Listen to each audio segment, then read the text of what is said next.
የክለቡን መሻሻል ተስፋ ለሚያደርጉ ደጋፊዎች አሁንም የክለቡ መሻሻል ተስፋ እንደሆነ ቀጥሏል። አሁንም ክለቡ ስህተቶችን እየሰራ ይሸነፋል። በፕሪሚየር ሊጉ ከወገብ በታች ብቻ ሳይሆን 14ኛ ደረጃና 7 የግብ ዕዳዎችን ይዟል። በሜዳ ላይ እንቅስቃሴ ክለቡ የወረደ እንቅስቃሴ ማሳየቱን ቀጥሏል። በአንድ ጨዋታ በ90 ደቂቃ ብቻ 4 ስህተቶችን ሰርቶ 4 ግቦች ተቆጥሮበት የሚሸነፍ ክለብም ሆኗል። በአንድ ወቅት ይህ ክለብ ሀያላን ክለቦችን ከሜዳና ከሜዳ ውጭ የሄደ የሚያንበረክክ ነው። አሁን ደግሞ በአውሮፓ ውስጥ በሚገኙ በሁሉም ስታዲየሞች የተዘዋወረ የሚንበረከክ ክለብም ሆኗል። ይህ የቲያትር ኦፍ ድሪምስ ተስፋ ነው። አሁንም ደጋፊዎቹ ተስፋ አልቆረጡም። ቲያትር ኦፍ ድሪምስ ኦልድ ትራፎርድ ስታዲየም አሁንም በተስፋ እንደቀጠለ ይገኛል። ትላልቅ የቡድኑ የነበሩ ተጫዋቾች አሁንም በክለቡ ላይ ትችት ማድረሳቸውን ቀጥለውበታል። ጉልቻ ቢቀያየር ወጥ አያጣፍጥ እንደሚባለው አሁንም አንድሬ ኦናና ባይንድር ቢቀያየሩ የክለቡ ግብ ማስተናገድ ሁኔታ እየጨመረ ይገኛል። ግብ ጠባቂዎቹ መቀያየራቸው እንዳለ ሆኖም አሁንም በቀይ ሰይጣናቱ የሚገኙ ግብ ጠባቂዎች ክለቡ አንደኛም ሁለተኛም ሶስተኛም ግብ ጠባቂ እንደሌለው ያስመሰከሩ ናቸው። ግብ ከማስተናገድ አልፎ ለተቃራኒ ቡድን ኳሶችን አመቻችተው የሚያቀብሉ እንደዚሁ ደግሞ ደካማ የሚባል እንቅስቃሴ የሚያሳዩ ግብ ጠባቂዎች የሚገኙበት ይህ የማንቸስተር ዩናይትድ አሁናዊ ደካማ ጉዞ ነው። አሰልጣኙ ከትላልቅ ተጫዋቾችና ከሚዲያ ሰዎች ትችቶች በርትተዋል። ነገር ግን ይህ ትችት አያስፈራኝም፣ አሁንም ቢሆን የሚሻሻሉ ነገሮች አሉን፣ እንቀጥላለን የሚል አስተያየት ደግሞ የሰጠው የቀይ ሰይጣናቱ አሰልጣኝ ነው። ሰላም ዛሬም የተለያዩ ጉዳዮችን እያነሳን ከእናንተ ጋር ቆይታዎችን እናደርጋለን። ስለ ማንቸስተር ዩናይትድ ወቅታዊ ሁኔታ አሁን ስለሚገኘው ሁኔታ ያነሳውበት መግቢያ ነበር። እንደሚታወቀው ዛሬ ከምናነሳቸው በዘመን ወቅታዊ ከምናነሳቸው ጉዳዮች መካከል እንግዲህ የፕሪሚየር ሊጉ ጨዋታዎች ይኖራሉ። ትላንትና ሽንፈትን ያስተናገደው የማንቸስተር ዩናይትድ ሁኔታንም እናነሳለን። እንደዚህ ደግሞ ሌሎች ጨዋታዎችም ነበሩ በፕሪሚየር ሊጉ፣ ይሄን ጉዳይ እናነሳለን። በሁሉም ሊጎች ደግሞ የምናነሳቸው ይኖራሉ። በስፔን ላሊጋ እንደዚህ ደግሞ በጀርመን ቡንደስሊጋም ጨዋታዎች ነበሩ፣ በሴሪያም ጨዋታዎች ነበሩ። ፍክክሮች እንግዲህ በሁሉም ሊጎች እንደቀጠሉ ይገኛሉ። ሊቨርፑል ትላንትናም አሸንፏል። በዝውውሩ አምድም እንግዲህ የተለያዩ ጉዳዮች ተጠብቁ ይገኛሉ። ኬቪን ደብሩይና ከማንቸስተር ሲቲ ጋር ይለያያል። ነገር ግን በቀጣይነት የትኛው ክለብ ይቀላቀላል የሚል ደግሞ ትልቁ ዜና እንደሆነ ቀጥሏል። አሁንም እነዚህን ጉዳዮች ያነሳን ከእናንተ ጋር ቆይታዎችን እናደርጋለን። ቀዳሚ ከምናደርገው ጉዳይ ነው የሚጀምረው። ይህም እንግዲህ የሚሆነው ትላንትና ከተደረጉ የእንግሊዝ ፕሪሚየር ሊግ ጨዋታዎች ነው የሚሆኑት። በፕሪሚየር ሊጉ እንግዲህ ትላንትና ጨዋታዎች ተደርገዋል። ከተደረጉ ጨዋታዎች መካከል እንግዲህ ቼልሲን ከኢፕስዊች ታውን ያደረግናኘው ሌላኛ ጨዋታ ነበር። በዚህ ጨዋታ እንግዲህ ቼልሲዎች ማሸነፍ አልቻሉም። አሁን በሜዳቸው ያደረጉትን ጨዋታ በስታንፎርድ ብሪጅ ማሸነፍ ያልቻሉበት ሁኔታ ነው ያለው። ኢፕስዊች ታውን እንግዲህ እንደሚታወቀው ለዓለመውረድ ጨዋታ የሚገኝ ክለብ እንደሆነ ይታወቃል። ነገር ግን አሁንም ቢሆን ኢፕስዊች ታውን ትላንትና ስታንፎርድ ብሪጅ ላይ መጥቶ ነጥብ ይዞዳል ብሎ የገመተ ማንም አልነበረም። ምክንያቱም ቼልሲ አራት ውስጥ ተፎካካሪ ስለሚገኝ ምናልባትም ለኢፕስዊች ታውን ለዓለመውረድ ከሚታገለው በላይ ቼልሲ ለቻምፒዮንስ ሊግ መታገር አለበት። ምክንያቱም ደግሞ ኢፕስዊች ታውን ከዚህ በኋላ የመትረፍ ተስፋው እንግዲህ በጣም ጥቂት ቢሆን ነው። ቼልሲ ደግሞ ቻምፒዮንስ ሊግ ለመግባት ስለሚፋለም የቼልሲ ነጥብ ይጠበቅ ነበር። ለማንኛውም ትላንትና በኢፕስዊች ታውን በኩል ኢንሲሶ በ19 ደቂቃ ቀዳሚውን ግብ አስቆጠረ። ጆንሰን በ31ኛው ሁለተኛውን ግብ አስቆጠረ። ኢፕስዊች ታውኖች 2-0 ጨዋታውን እየመሩ ነበር። ከዛ በኋላ ግን በ64ኛ ደቂቃ ቷንዛቤ በራሱ መረብ ላይ ግብ አስቆጥሮ 2-1 ነው ጨዋታው። በ79ኛ ደቂቃ ደግሞ እንደሚታወቀው በማንቸስተር ዩናይትድ ወደ ቼልሲ ካቀና በኋላ ጥሩ የሚባል አጀማመር ያልነበረው ጥሩ ጊዜ ያሳለፈ የማይገኝ ተጫዋች አሁን ላይ ግን በወቅታዊ አቋም በሳምንታዊ አቋም አሁን ላይ መሻሻል ያሳየ የሚገኘው ጀደን ሳንቾ በ79ኛ ደቂቃ ሁለተኛውን ግብ ለቼልሲ ያስቆጠረ። ጨዋታው 2-2 በሆናቸው ውጤት መጠናቀቅ የቻለበት አጋጣሚ ነው የነበረው። ቼልሲ አሁን ላይ እንግዲህ የሻምፒዮንስ ሊግ ተሳትፎ ቦታን ለማግኘት እንግዲህ እየታገለ ነው የሚገኘው። እንደሚታወቀው አሁን ላይ 6ኛ ደረጃ ላይ ነው የሚገኘው። 54 ነጥቦች ሰብስቧል። ኒውካስትል 56 ይዞ 4 ውስጥ አራተኛ ላይ ተቀምጦ የሚገኘውና በሁለት ነጥቦች ይርቃል ከኒውካስትል። ኒውካስትል አንድ ጨዋታ ቀሪም አለው። ስለዚህ ምናልባትም እንዳይከብድበት ሻምፒዮንስ ሊግ ተሳትፎ ቦታ ከዚህ በኋላ በሚቀጥሉት ጨዋታዎች ላይ ቼልሲ መታገል ይጠበቅበታል። ከጨዋታ በኋላም ኢንዞ ማረስካ ያነሳው ጉዳይ ይህን ነው። ደጋፊዎች ከክለቡ ተቃራኒ ሳይሆን ከክለቡ ጋር ነው አሁን መቆም ያለባቸው። ምክንያቱም ደግሞ በቀጣይ ዓመት በሻምፒዮንስ ሊጉ መሳተፍ ስለሚጠበቅብን በሻምፒዮንስ ሊጉ ለመሳተፍ ደግሞ አሁን ላይ ተጫዋቾቻችንም እንደዚህ ደግሞ በክለቡ አመራርም ያለን ሁሉ ሰተን እንሰራለን። ነገር ግን ደጋፊዎቻችን ከኛ በተቃራኒ ሳይሆን ከኛ ጎን መቆም እንዳለባችሁ ላሳስባችሁ ወዳለው የሚል ከጨዋታው በኋላ ኢንዞ ማሬስካ አስተያየት ሲያነሱ ነበር። ሌላኛው ጨዋታ እንግዲህ ትላንትና የተደረገው በአንፊልድ ሮድ ስታዲየም የተደረገው ጨዋታ ነው። ሊቨርፑል እንግዲህ አሁንም በአንፊልድ ሮድ እንግዲህ ማሸነፉን ቀጥሏል። ትላንትና ዌስትሃምን አስተናግዶ ነበር። የለንደኑ ክለብ ዌስትሃምን አስተናግዶ የነበረበት ጨዋታ ነበር። በጨዋታው እንግዲህ ሉዊስ ዲያዝ በ18ኛ ደቂቃ ለሊቨርፑል ቀዳሚውን ጎል አስቆጠረ። ከዛ በኋላ በ86ኛ ደቂቃ ላይ ሮበርትሰን በራሱ መረብ ላይ ግብ አስቆጥሮ ጨዋታው 1-1 ሆኖ ነበር። ነገር ግን ሊቨርፑሎች በሜዳ በአንፊልድ ሮድ ሲሆን እንግዲህ እጅ አይሰጡም ቀያዮቹ። በዚህም እንግዲህ በ89ኛ ደቂቃ ላይ ቨርጂል ቫን ዳይክ እንግዲህ ግብ አስቆጠረና ጨዋታው በሊቨርፑል አሸናፊነት እንዲጠናቀቅ አስችሏል። ጨዋታውን እንግዲህ ሊቨርፑል 2-1 ማሸነፍ ቻለበት አጋጣሚ ነው ያለው። ሊቨርፑል እንግዲህ አሁንም የፕሪሚየር ሊጉን ገቢና እንደመራ ነው የሚገኘው። 13 ነጥቦች ያህል ርቋል ከተከታዩ ክለቦችና ስለዚህ ሊቨርፑል እንግዲህ በዚህ አመት ሻምፒዮን የመሆኑ ጉዳይ እንግዲህ አጠራጣሪ አይመስልም። 20 ጊዜ የእንግሊዝ ፕሪሚየር ሊግ አሸናፊ ለመሆን ከማንቸስተር ዩናይትድ ጋር ለመስተካከል እንግዲህ ጥቂት ሳምንታትን ብቻ ይጠብቃል። ምናልባትም ፕሪሚየር ሊጉ እስኪጠናቀቅ መጠበቅ አይጠበቅበትም። ምክንያቱ ደግሞ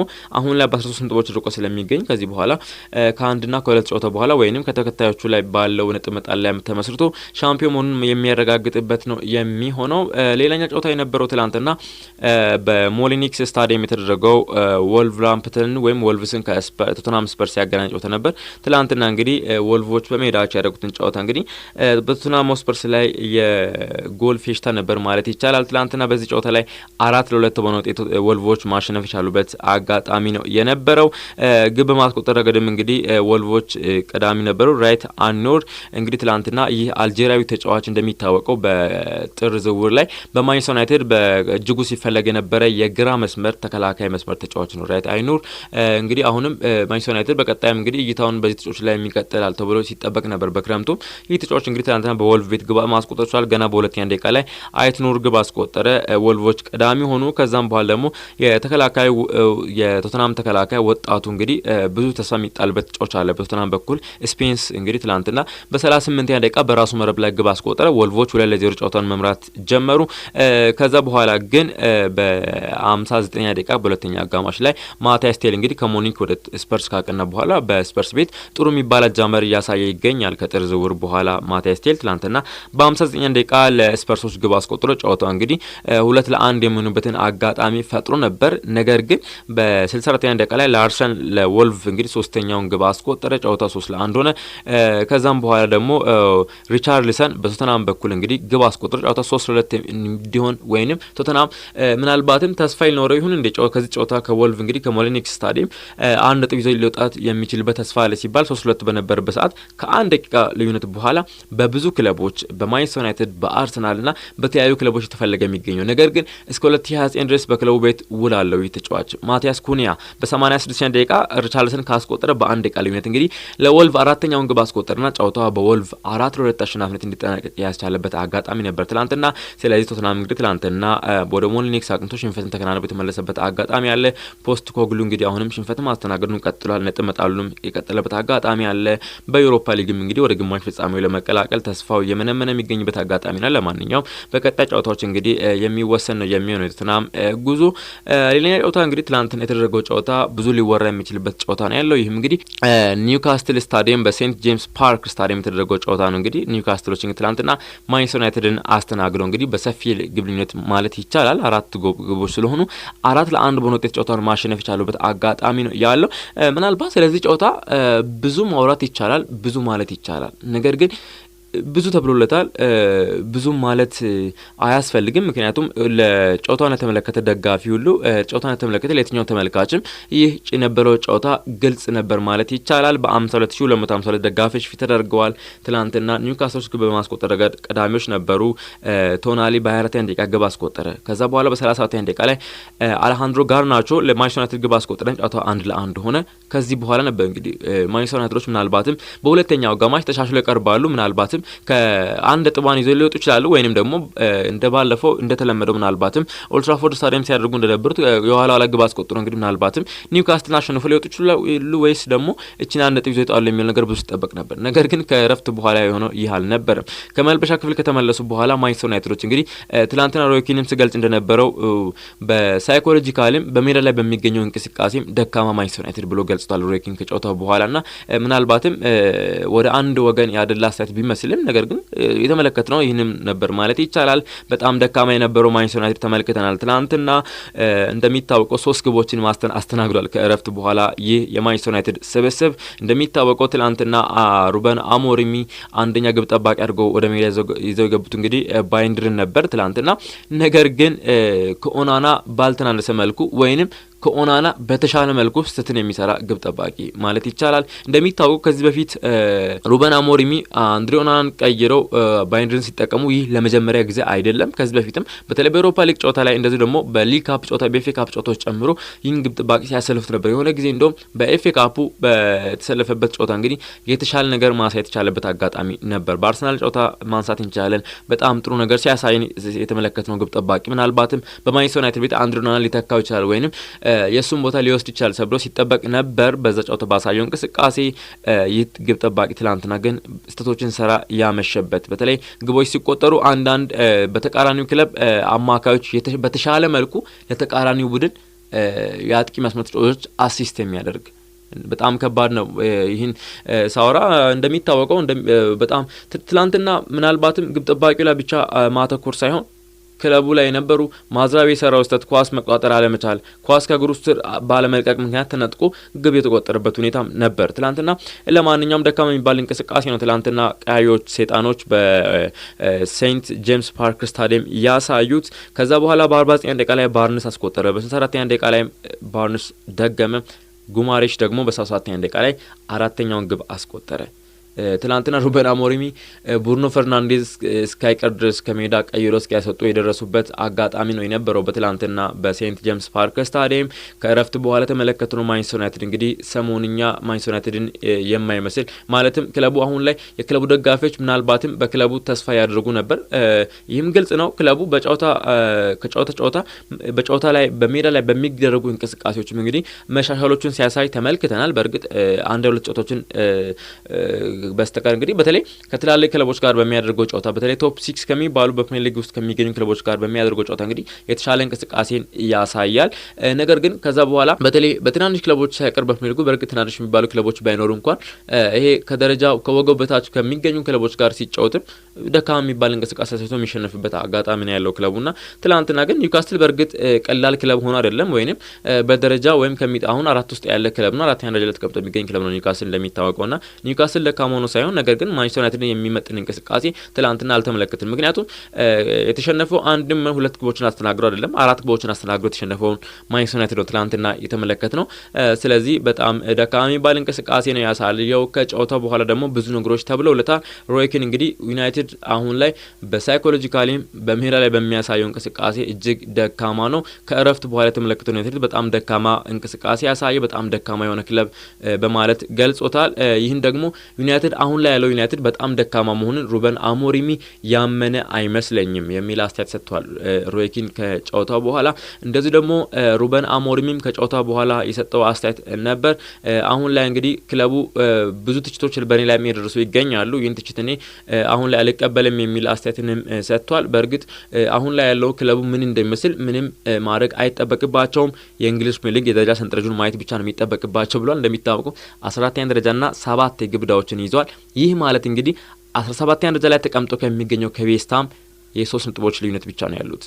ምናልባትም እነ ኢፕስዊች ታውን እነ ሌስተር ሲቲ ጠንክሮ የሚመጡበት አጋጣሚ ቢኖር ኖሮ ማንቸስተር ዩናይትድ በዚህ ዓመት እንግዲህ ምናልባትም ከፕሪሚየር ሊጉ እስከ መውረድ ድረስ ስጋት ሊኖርበት የሚችል አጋጣሚ ነበር። ነገር ግን አሁን ርቋል። ከዛ ምናልባትም ዌስትሃም 17ኛ ደረጃ ላይ ተቀመጠ እንጂ 18ኛ ደረጃ ላይ ያሉት እና 18-19 ላይ ያሉት ኢፕስዊች ታውን እና ሌስተር ሲቲ ደረጃቸው ነጥባቸው በጣም ወደ ላይ ራቀ ከመሆኑ ጋር ተያይዞ ይህ የመውረድ ስጋት የለበትም። ግን አሁን ላይ ከወገብን በታች የሚገኝ ክለብ ነው ማንቸስተር ዩናይትድ እና ከዚህ በኋላ ምናልባትም ሩበን አሞሪም የሚኖረው ተስፋ የሐሙሱ የሊዮን ጨዋታ ነው። ሊዮንን እንግዲህ በኦልድ ትራፎርድ ስታዲየም ጥለው ምናልባትም ወደ ግማሽ ፍጻሜ ተቀላቅሎ ከዛ በኋላ እንግዲህ ለሻምፒዮንነት የሚጫወት ከሆነ በአውሮፓ ሊግ ሻምፒዮን ነው ምናልባትም ደጋፊውን በተወሰነ ደረጃ ማረጋጋት የሚቻልበት አጋጣሚ ሊኖር ይችላል። ከዛ በኋላ ደግሞ የአውሮፓ ሊግ ሻምፒዮን የሚሆን ከሆነ በቀጣይ በሻምፒዮንስ ሊግ መሳተፍ ስለሚችል ስለዚህ ለደጋፊዎች ምናልባት ሩበን አሞሪም ሊያበረክቱ የሚችሉት ነገር ቢኖር ይህን ነው።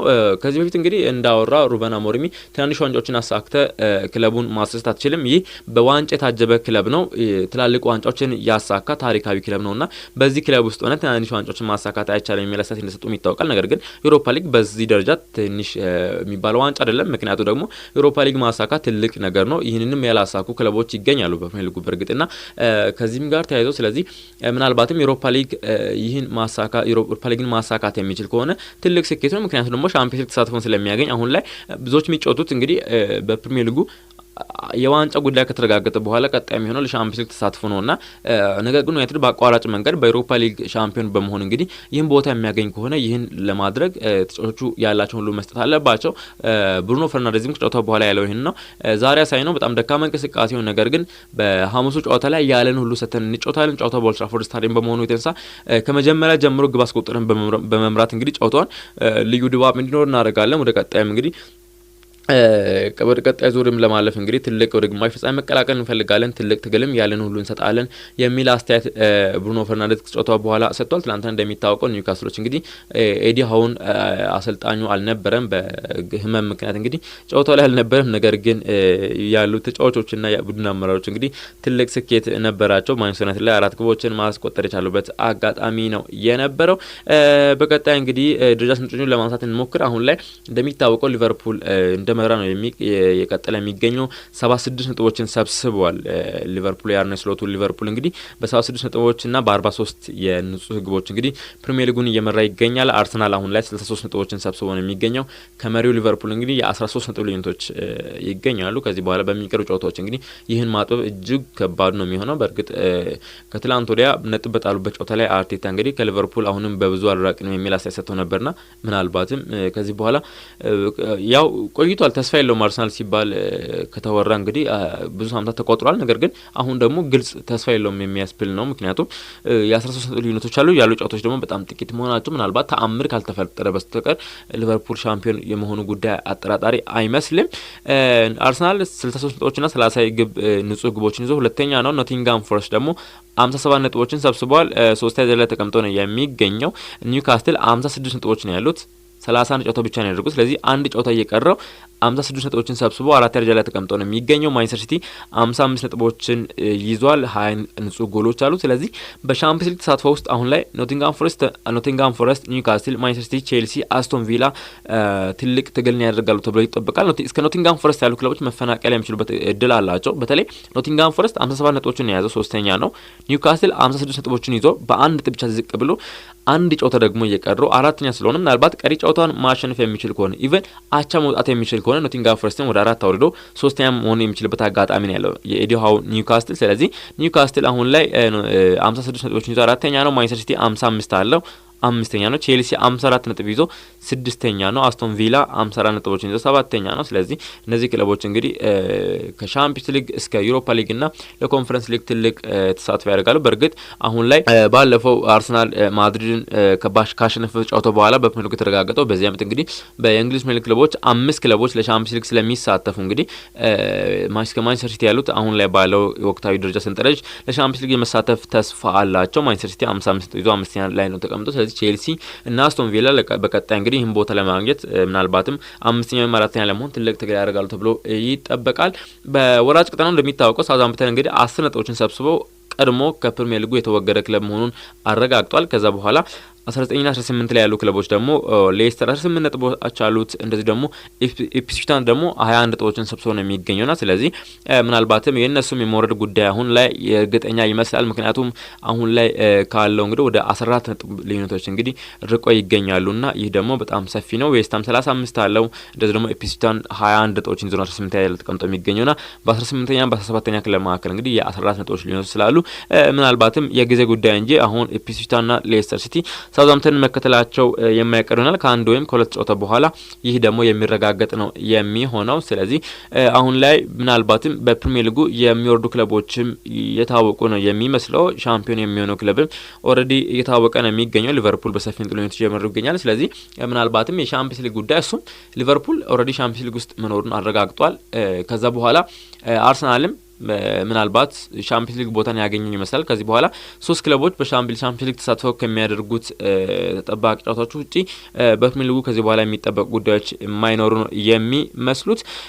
ሌሎች ጨዋታዎች ነበሩ ትላንትና በቡንደስሊጋውም ጨዋታዎች ነበሩ። በኤምኤችፒ አሬና ስታዲየም በተደረገው ጨዋታ በ60,000 ደጋፊዎች ፊት ስቱትጋርትና ወርደር ብሬመን ያደረጉት ጨዋታ ነበር። በዚህም ጨዋታ እንግዲህ ስቱትጋርት በሜዳው ነው በደጋፊ ፊት በወርደር ብሬመን ሽንፈትን አስተናግዷል። ግብ በማስቆጠር ረገድ እንግዲህ ስተርጊው በ19 ደቂቃ ለስቱትጋርት ግብ አስቆጥሮ ቀዳሚዎች ነበሩ። ከዛ በኋላ ግን ቡሪኬ በ32 ደቂቃ ላይ ለወርደር ብሬመን ያቸንተን ግብ አስቆጠረ። በስቱትጋርት በኩል እንግዲህ ወልቲማድ በ65 ደቂቃ በቀይ ካርድ ከሜዳ ተወገደ። በዚህም እንግዲህ በ90 ደቂቃ ላይ ቡሪኬ ለራሱም ለቡድኑ ሁለተኛ ግብ አስቆጥሮ ወርደር ብሬመን እንግዲህ ከሜዳ ውጪ ተጉዞ ስቱትጋርትን 2-1 ማሸነፍ ቻሉበት አጋጣሚ ነው የነበረው። ፍራንክፈርት ትላንትና በኮሜርዝባንክ አሬና ስታዲየም በ57500 ደጋፊዎች ፊት እንግዲህ ሄድኒምን አስተናግዶ ነበር። ትላንትና ሄድኒም እንግዲህ ላለመውረድ ተጫውቶ የሚገኝ ክለብ እንደሆነ ይታወቃልና ትላንትና 3-0 በሆነ ውጤት ፍራንክፈርቶች ማሸነፍ ችሏል።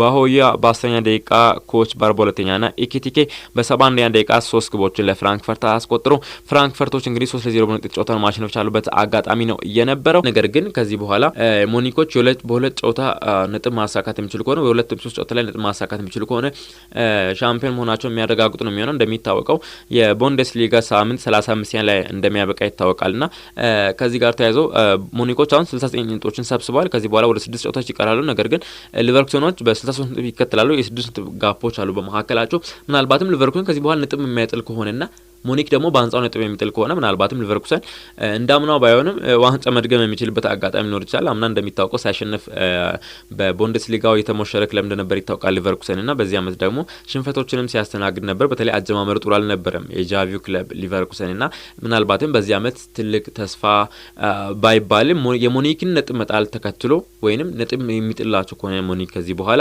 እነሱ ደግሞ ያለ መሸነፍ የሚቀጥሉ ከሆነ ከዚህ በኋላ ምናልባትም ለዋንጫ ተስፋ ሊኖራቸው ይችላል። ሙኒክ 69 ነጥቦችን ይዞ ይመራሉ። ሊቨርኩሰን ደግሞ በ63 ነጥብ በ6 ነጥቦች ርቆ ሁለተኛ ደረጃ ላይ ተቀምጠው ይገኛሉ።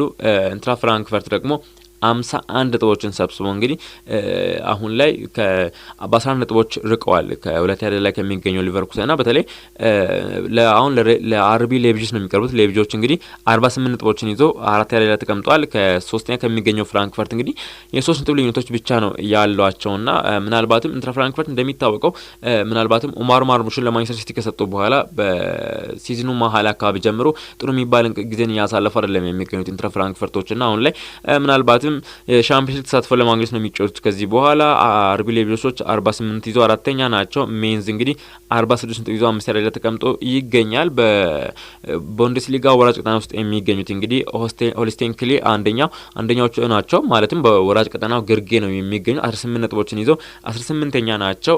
ቦይም ደግሞ 20 ነጥቦችን ይዞ 17ኛ ነው። ስለዚህ በቡንደስሊጋ 17ና 18 ላይ ያለው በቀጥታ ከቡንደስሊጋ የሚሳተፍ ነው የሚሆነው። 16ኛ ደረጃ ይዞ የሚጨርሰው ክለብ ደግሞ እንደሚታወቀው ከታችኛው ከቡንደስሊጋ 2 ተሳትፎ ከሚሳተፈው ክለብ ጋር እንግዲህ በፕሌይኦፍ ነው የሚያልፈው። የደርሶ መልስ ጨዋታ አድርጎ አሸናፊው ክለብ ወደ ቡንደስሊጋ የሚቀር ነው የሚሆነው። ወይንም ደግሞ ቡንደስሊጋ ላይ የሚገኝ ክለብ ይቀራል። ወይንም በቡንደስሊጋ 2 ላይ ያለው ደግሞ የሚያሸንፍ ከሆነ ወደ ቡንደስሊጋ ማደግ የሚችልበት አጋጣሚ ነው የሚኖረው። በሆይም 20 ነጥብ ይዞ 17ኛ ነው። ስለዚህ 16 ላይ የሚገኘው ፕሌይኦፍ ጨዋታ ሊያደርግ የሚገደው ደግሞ ሄድኒም ነው። 22 ነጥቦችን ሰብስቦ ነው የሚገኘው። ምናልባትም ከዚህ በኋላ ሴንት ፓውል እንግዲህ 29 ነጥቦችን ይዘው የሚገኝ 15 ያለ የሚገኝ 7 ነጥብ ልዩነቶች አሉት ከሄድኒምና ምናልባትም ፖል የሞረድ ነገራቸው ብዙ አያሰጋቸውም። የ7 ነጥቦች ልዩነቶች አሏቸው። ትንሽ ጨዋታዎች ነው የሚቀሩት። ከዚህ በኋላ የተወሰኑ ነጥቦችን ማሳካት የሚችሉ ከሆነ በቡንደስሊጋ መትረፋቸውን ያረጋግጣሉ። ነገር ግን ሆልስቴን ኪል፣ ቦሄምና ሄድኒም እንግዲህ ከ16 እስከ 18 ያለውን ደረጃ መቀየር ተስፋ አላቸው። 18፣ 20ና 22 ነጥቦች ስላሏቸው እንግዲህ የቡንደስሊጋው ግርጌ እንግዲህ ሊቀየር የሚችልበት አጋጣሚ ከፍተኛ ነው። እንደዚህ ደግሞ ትላንትና በስፓኒሽ ላሊጋ ጨዋታዎች ነበሩ። ኦሳሱና ትላንትና በሜዳው በኤልሳዳር ስታዲየም እንግዲህ በ20230 ደጋፊዎች ፊት ጂሮናን አስተናግዶ ማሸነፍ የቻለበት አጋጣሚ ነበር። ቡዲሚር በ38ኛ ደቂቃ ለኦሳሱና የመጀመሪያውን ግብ አስቆጠረ። ከዛ ደግሞ ኢፓባኔዝ በ79ኛ ደቂቃ ሁለተኛውን ግብ አስቆጠረ። ለጂሮና ከሽንፈት መታደግ ያልቻለች ጎል አስፕሪላ በ96ኛ ደቂቃ አስቆጥሮ ጨዋታው በኦሳሱና 2-1 አሸናፊነት መጠናቀቅ የቻለበት አጋጣሚ ነበር። ትላንትና በሜንድሮ ሮዛ ስታዲየም የተደረገው በ19438 ደጋፊዎች ፊት አላቬስን ከሪያል ማድሪድ ያገናኝ ጨዋታ ነበር። በዚህ ጨዋታም እንግዲህ ትላንትና ሪያል ማድሪድ የኋላ ኋላ ማሸነፍ ቻለበት አጋጣሚ ነበር። በ34ኛ ደቂቃ ባለፈው በሻምፒዮንስ ሊግ ጨዋታ በሁለት ቢጫ ካርድ በቀይ ካርድ በሜዳ የተሰናበተው ካማቪንጋ ግብ አስቆጠረ 34ኛ ደቂቃ ላይ። በዚህም እንግዲህ 1-0 እየመሩ በሚገኙበት አጋጣሚ ኪሊያን ምባፔ በ38ኛ ደቂቃ በቀይ ካርድ ከሜዳ ተሰናብቷል ትላንትና። አሁን ላይ እንግዲህ ኪሊያን ምባፔ ምናልባትም በየትኛው ጨዋታ እንደሚቀጣ የስፔን እግር ኳስ ፌዴሬሽን ውሳኔ ተጠባበቁ ይገኛሉ ሎስ ብላንኮቹ ትላንትና። ከዛ በኋላ በአላቬስ በኩልም ሳንቼዝ በ70ኛው ደቂቃ በቀይ ካርድ የተወገደበት አጋጣሚ ነበር። ከዚህ በኋላ ግን ብዛም ግቦችም ሳይቆጠሩ ጨዋታ በሪያል ማድሪድ 1-0 አሸናፊነት መጠናቀቅ የቻለበት አጋጣሚ ነው የሚገኘው። አሁንም የ4 ነጥብ ልዩነቱ በላሊጋውም እንዲቀጥል ሆኗል። ትላንትና ምናልባት ሪያል ማድሪድ ነጥብ ጥሎ ቢሆን ኖሮ ባርሴሎና ወደ ዋንጫው በአንድ እጁ ዋንጫ ወደ መያዝ የሚሄድበት አጋጣሚ ነበር። ነገር ግን ሪያል ማድሪድ አላቬስን ከሜዳ ውጭ ተጉዞ ማሸነፍ የቻለበት አጋጣሚ ነው የነበረው። ትላንትና ከ9 ጨዋታዎች በኋላ ሽንፈትን ያስተናገደው ደግሞ የአንቶኒዮ ሳንቶስ ክለብ የሆነው ሪያል ቤቲስ ነው። እንግዲህ ሪያል ቤቲስ እንግዲህ በማኑኤል ፔሌግሪኒ የተመራ ጥሩ የሚባል ጊዜ እያሳለፈ ይገኛል በላሊጋው። በተለይ አንቶኒ ሳንቶስ በሁለተኛው አጋማሽ በውሰት ውል ከማንቸስተር ዩናይትድ ሪያል ቤቲስ ከተቀላቀለ በኋላ እንግዲህ ጥሩ የሚባል ጊዜ እያሳለፈ ነበር የሚገኘው። ትላንትና ግን ቤኒቶ ቪላማሪኒ ስታዲየም በ54778 ደጋፊዎች በሜዳ ያደረገውን ጨዋታ ሪያል ቤቲስ እንግዲህ ሽንፈትን አስተናግዷል። ሩይባይል በ3ኛ ደቂቃ ላይ ለሪያል ቤቲስ እንግዲህ የመጀመሪያውና ቀዳሚነቷን ግብ አስቆጥሮ ነበር። ከዛ በኋላ ግን ቪያሪያሎች በ26ኛ ደቂቃ ላይ ባሪ አስቆጠረ። አዮዜ ፔሬዝ በ48ኛ ደቂቃ ሁለተኛ ግብ አስቆጥሮ ቪያሪያሎች እንግዲህ ሁለት ግቦች አስቆጥሮ ጨዋታውን 2-1 ማሸነፍ የቻሉበት አጋጣሚ ነው የነበረው። ሌላኛው ጨዋታ የነበረው በሳን ማሜስ ስታዲየም የተደረገው ጨዋታ ነው። በ47584 ደጋፊዎች ተደርጓል። አትሌቲኮ ቢልባኦን ከሪያል ቫለካኖ ጋር ያገናኝ ጨዋታ ነበር። በዚህም ጨዋታ እንግዲህ አትሌቲኮ ቢልባኦች ጨዋታውን 3-1 በሆነ ውጤት ማሸነፍ የቻሉበት አጋጣሚ ነው የነበረው። በእርግጥ ሪያል ቫለካኖዎች በሲስ በ37ኛ ደቂቃ ግብ እየመሩ ነበር ጨዋታውን። ከዛ በኋላ ሳንሲቲ በ58ኛ ደቂቃ በፍጹም ቅጣት ምት ግብ አስቆጠርና 1-1 እንዲሆኑ አስቻላቸው። ከዛ በኋላ እንግዲህ በብዙ ክለቦች እይታ ውስጥ የሚገኘው በፕሪሚየር ሊግ ክለቦች እይታ ውስጥ የሚገኘው ኒኮ ዊሊያምስ በ80ኛ ደቂቃ ስፔናዊው የክንፍ መስመር ተጫዋች እንግዲህ የሁለተኛውን ግብ አስቆጥሮ ጨዋታው 2-1 አትሌቲኮ ቢልባኦች እንዲመሩ አስቻለ። ከዛ በኋላ ግን 94ኛ ደቂቃ ላይ ሳንሲቲ ለራሱና ለክለቡ ሁለተኛ ለክለቡ ሶስተኛ ግብ አስቆጥሮ ጨዋታውን አትሌቲኮ ቢልባኦች 3-1 እንዲያሸንፉ አስችሏቸው አራት ውስጥም እንዲቆዩ ያስቻለበት አጋጣሚ ነበር። ትናንትና አትሌቲኮ ቢልባኦች ጨዋታውን ማሸነፋቸውን ተከትሎ አሁን ላይ የላሊጋውን ደረጃ ሰንጠረዥ ለማንሳት ያለ እንግዲህ ባርሴሎናዎች እንግዲህ በ70 ነጥቦች እንግዲህ ላሊጋውን እየመሩ ይገኛሉ። ሪያል ማድሪዶች በአንጻሩ 66 ነጥቦችን ይዘው እንግዲህ ሁለተኛ ደረጃ ላይ ተቀምጦ ነው የሚገኙት። የአራት ነጥብ ልዩነቶች አሉ በመካከላቸው። ከዚህ በኋላ የሚኖሩ ኤል ክላሲኮም አለ፣ ሌሎች ጨዋታዎችም ስለሚኖሩ የላሊጋው የሻምፒዮንነት ጉዳይ ያላበቀለት ጉዳይ ነው። አሁንም የአራት ነጥብ ልዩነቶች ብቻ ስላሉ ይጠበቃል። በተለይ ከባርሴሎና ከሪያል ማድሪድ መካከል ሻምፒዮን የትኛው እንደሆነ ለማወቅ እንግዲህ አሁንም ጨዋታዎችን መጠበቅ ይጠበቅብናል። ምናልባትም አትሌቲኮ ማድሪድ አሁን አንድ ጨዋታ እየቀረው 60 ነጥቦችን ይዞ ሶስተኛ ደረጃ ተቀምጦ ነው የሚገኘውና ምናልባትም ካሸነፈም ከባርሴሎና በ7 ነጥቦች ስለሚርቅ ምናልባትም አትሌቲኮ ማድሪድ ብዙ አይጠበቅም። ምናልባት መጀመሪያ አካባቢ ተስፋ ነበረው አትሌቲኮ ማድሪድ። ከዛ በኋላ ግን ነጥቦችን በትናንሽ ክለቦች ጭምር ነጥቦችን እየጣለ እንግዲህ ከዋንጫ ፍክክሩ ውጭ መሆን የቻለበት አጋጣሚ ያለው። በእርግጥ በቁጥራዊ ደረጃ አሁንም ተስፋ ያለው ነገር ግን ካለው ከክለቡ አቋም አንጻርና ደግሞ ከሪያል ማድሪድና ከባርሴሎና ባላቸው አሁን ላይ ጨዋታውን በማሸነፍ ሪከርድ እንግዲህ ምናልባት አትሌቲኮ ማድሪድ ከዋንጫው ፍክክር ይወጣ ነው የሚመስለው። ምናልባት በሻምፒዮንስ ሊግ ለመቆየት ብቻ ነው ጨዋታዎችን የሚያደርግ የሚሆነው። አትሌቲክ ቢልባኦ 57 ነጥቦችን ይዞ አራተኛ ደረጃ ላይ ተቀምጦ ነው የሚገኘው። አንድ ጨዋታ ይቀራል አትሌቲክ ቢልባኦም እንግዲህ ከዚህ የተጫወታል ሙሉ አትሌቲክ ማድሪድ ነው አንድ ጨዋታ የሚቀረው። ነገር ግን አትሌቲክ ቢልባኦ ትላንት ጨዋታ ማድረጉን ተከትሎ ሙሉ ጨዋታ ተጫውተዋል። 57 ነጥቦችን ይዞ አራተኛ ነው። ቪላሪያሎች እንግዲህ 50 ነጥቦችን ይዞ አምስተኛ ናቸው። ሪያል ቤቲስ እንግዲህ ትላንትና ማሸነፍ ቢችሉ ኖሮ ወደ አምስተኛ ከፍ ማለት የሚችሉበት አጋጣሚ ነበር። ትላንትና ሽንፈትን አስተናግደዋል። 48 ነጥቦችን ይዞ 6ኛ ደረጃ ተቀምጦ ነው የሚገኙት። ምናልባትም ከዚህ በኋላ ጠባብ ድል ቢኖራቸውም ምናልባትም አራት ውስጥ ለመቀላቀል ወይንም አራት ውስጥ ካልቻሉ በዩሮፓ ሊግ ለመሳተፍ እንግዲህ 5ኛ ደረጃ ይዞ ለመጨረስ እንግዲህ ትልቅ ትግል ያደርጋሉ ተብሎ ይጠበቃል። በስፓኒሽ ላሊጋም እንግዲህ ላለመውረድ የሚደረገው ትግል እንደቀጠለ ይገኛል። ቫላዶሊዶች 16 ነጥብ አላቸው። ምናልባትም የነሱ ጉዳይ እየተረጋገጠ ይመስላል። ከዚህ በኋላ ያሉ ጨዋታዎችን ማሸነፍ ቢችሉ እንኳን ምናልባት በላሊጋው የመቆየት ተስፋቸው በጣም ጠባብ ነው የሚሆነው። አሁን ላይ እንግዲህ በ14 ነጥብ ልዩነቶች ሊቆ ይገኛሉ 17 ደረጃ ላይ ከሚገኙ አላቬ። ስለዚህ ቫላዶሊዶች የመውረዳቸው ጉዳይ አሁን ላይ ምንም ጥርጥር የለውም። ሌጋኔስ 19 ደረጃ ላይ ተቀምጦ ይገኛል። ነገር ግን 28 ነጥቦች ነው ያሉትና ከ17ኛ ከሚገኘው አላቬስ የሁለት ነጥብ ልዩነቶች ብቻ ስላሏቸው ምናልባትም ሌጋኔስ የመቅረት ተስፋ አላቸው። ላስ ፓልማስ በአንጻሩ እንግዲህ 29 ነጥቦችን ሰብስቦ 18ኛ ነው። እነሱ ደግሞ ከአላቬስ አሁንም የአንድ ነጥብ ልዩነት ብቻ ነው ያላቸውና አላቬስ ደግሞ 17ኛ ነው 30 ነጥቦች ነው ያሉትና በወራጅ ቀጠና ከሚገኙ ከሌጋኔስና ከላስ ፓልማስ በሁለትና በአንድ ነጥብ ስለራቀ አላቬስ እንግዲህ ከዚህ በኋላ የሚደረጉ ጨዋታዎችን ማሸነፍ የሚያችል ከሆነ ከሌጋኔስና ከላስ ፓልማስ አንደኛውን ተክቶ የሞረድ ስጋት ውስጥ የሚቀላቀል የሚሆነው። ጂሮናም 34 ነጥቦች ሰብስበው የሚገኘው እነ ስፓኞልም 35 አላቸው። ምናልባትም እስከ ስፓኞል ያሉ ክለቦች እንግዲህ የሞረድ ስጋት ያላቸው ነው የሚመስለው። ላሊጋው እንግዲህ ከአላቬስ ጀምሮ ከ7 እስከ 11ኛ ደረጃ ያሉት እንግዲህ በነጥቦች ነው የራቁት።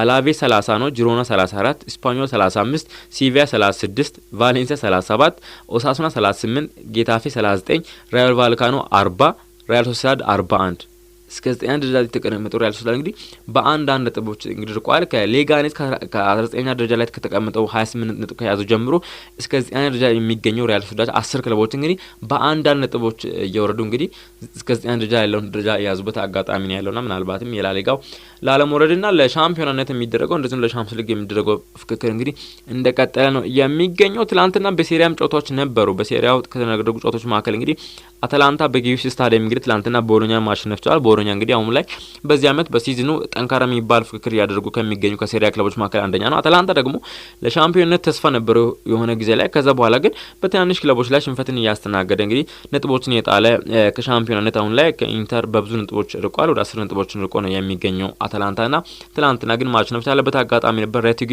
በ3ኛ ደቂቃ የመጀመሪያውን ግብ አስቆጠረ። ከዛ ደግሞ ፓሳሊች በ21ኛ ደቂቃ ሁለተኛውን ግብ አስቆጠረ። ጨዋታው በአታላንታ 2-0 አሸናፊነት እንዲጠናቀቅ ያስቻለበት አጋጣሚ ነበር። በዚህ አመት እንግዲህ ጥሩ ጊዜ ያሳለፈ የሚገኘው በአርቴሚዮ ፍራንች ስታዲየም የተጫወተ የሚገኘው ፊዮሬንቲና ጥሩ ጊዜ ነው ያሳለፈ የሚገኘው። ትናንትና ፓርማን አስተናግዶ ያለምንም ግብ ጨዋታው 0-0 በመውጣት መጠናቀቅ ቻለበት አጋጣሚ ነበር። ቬሮናና ጂኖዋ ያደረጉት ጨዋታ ያለምንም ግብ ተጠናቋል። ይህም ጨዋታ እንደዚህ ደግሞ ኮሞና ቶሪኖ ያደረጉት ጨዋታ በጁሴፔ ሲንጋጌላ ስታዲየም የተደረገ ጨዋታ ነበር። በዚህም እንግዲህ ኮሞዎች በ38ኛ ደቂቃ በዶቪካስ ጎል እንግዲህ ጨዋታውን 1-0 ማሸነፍ ቻለበት አጋጣሚ ነበር።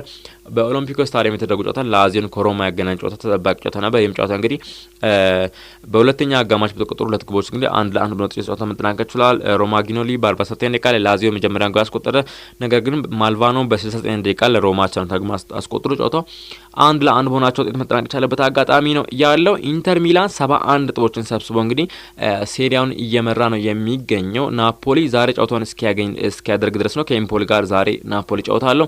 ናፖሊ አንድ ጨዋታ ይቀረው በ65 ነጥቦችን ይዞ እንግዲህ ሁለተኛ ደረጃ ተቀምጦ ነው የሚገኘው። ምናልባት ዛሬ ናፖሊ ኢምፖሊ ማሸነፍ ከቻለ ነጥቡን 68 ያደርሳል። ከኢንተር ያለው ነጥብ ልዩነት እንግዲህ ደግሞ 3 ብቻ ይሆናልና ይህ ደግሞ በሴሪያ ያለው ፉክክር እንዲቀጥል ነው የሚያደርገው። ናፖሊ ሁለተኛ ነው 65 አለው። አታላንታ ደግሞ 61 ነጥቦችን ሰብስቦ ከመሪው ኢንተር ደግሞ በ10 ነጥቦች ርቆ 3ኛ ደረጃ ላይ ተቀምጦ ነው የሚገኘው። ጁቬንቱስ ደግሞ 59 ነጥቦችን ይዞ ከአታላንታ 3ኛ ደረጃ ከሚገኘው በ2 ነጥቦች ርቆ እንግዲህ ጁቬንቱስ 4ኛ ደረጃ ላይ ተቀምጦ ነው የሚገኘው። ቦሎኛ 57 ነጥቦችን ሰብስቦ 5ኛ ነው።